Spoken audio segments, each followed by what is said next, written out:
شاہ بطحہ جناب محمد الرسول اللہ صلی اللہ علیہ وسلم نے ارشاد فرمایا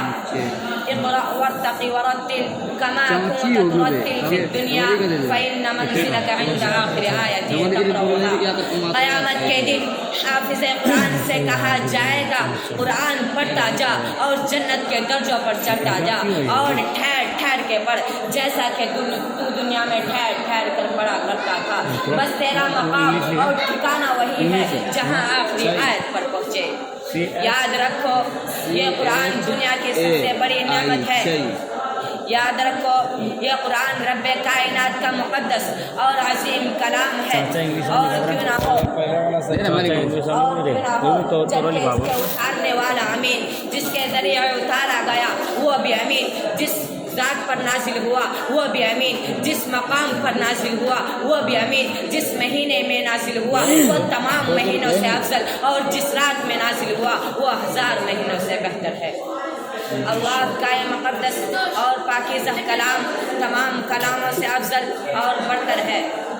حدیث پاک میں آتا ہے فضل کلام اللہ علی سائر الکلام کفضل اللہ علی خلقہ۔ اللہ کے کلام کو سب کلاموں پر ایسی ہی فضیلت ہے کہ جیسی کہ خود حق تعالی شانہ کو تمام مخلوق پر اللہ کا دلارا اور خدا کا پیارا نبی ارشاد فرماتا ہے کہ جس نے قرآن پڑھا اور اس پر عمل کیا اس کے والدین کو کل قیامت کے دن سورج سے بھی زیادہ روشن تاج پہنایا جائے گا۔ غور کرنے کا مقام ہے کہ جب والدین کو اس گرا قدر انعام سے نوازا جائے گا تو خود پڑھنے والے کے مقام اور مرتبہ کا کیا عالم ہوگا۔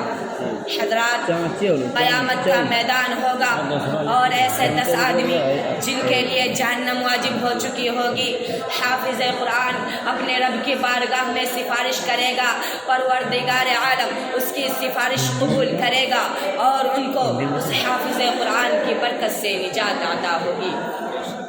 مسلمانوں، قرآن کریم و عظیم برکت اور سعادت ہے جو روح خداوندی ہے، معدن حیات اور سرچشمہ زندگی ہے۔ وہ عرب قوم جو مشتہا پشت سے مردہ چلی آ رہی تھی، دنیا جس کو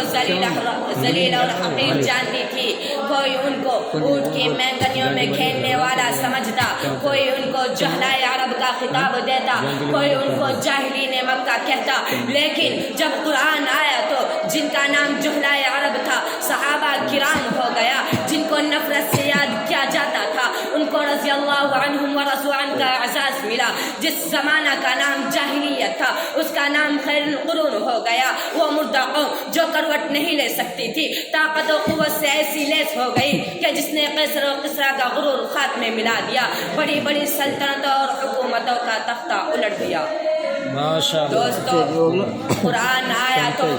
زمان و مکان میں زندگی آئی، قرآن آیا تو عدل و مساوات کا پیغام آیا، قرآن آیا تو مذہب اسلام پھیلا، قرآن آیا تو مردہ قوم زندہ ہوئی، قرآن آیا تو قیصر و کسریٰ کا غرور خاک میں ملا، قرآن آیا تو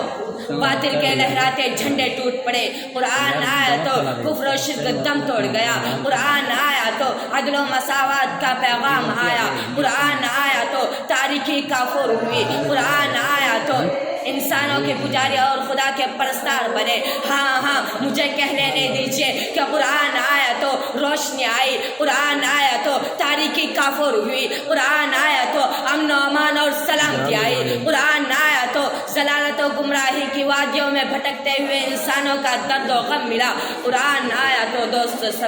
سب کچھ ملا۔ میں انہیں چند باتوں پر اپنی تقریر کو ختم کرتا ہوا۔